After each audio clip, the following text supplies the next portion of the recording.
In today's video, I'm going to teach you how to subscribe to Midjourney. So if you're on the free edition, you will be in some rooms that look like this. What you're going to want to do is go /subscribe. When you click this, it's going to open, it's going to give you a link here. Now this link is personal and you don't want to share it with anyone. So I'm going to click on this here. Now, once you've opened the link, you're going to get sent to a page like this.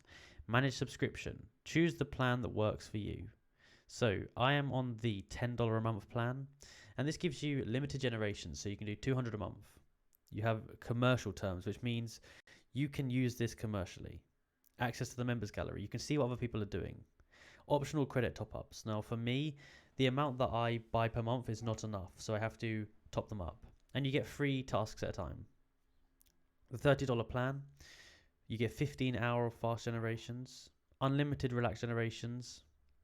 You get the same commercial terms, members gallery, top up, and free tasks at a time. The $60 a month, you get 30 fast generations. This 30 hours means 30 hours of work time. You get unlimited relaxed. And the only other thing you get different here is stealth image generation, which means other people can't see your stuff, and 12 concurrent tasks, which means you can do 12 tasks at once. Then you just want to click to activate your plan. It will take you to a Stripe page and you are ready to pay for it. If you enjoyed this video, please like, subscribe, and comment down below that it worked. Thank you for watching.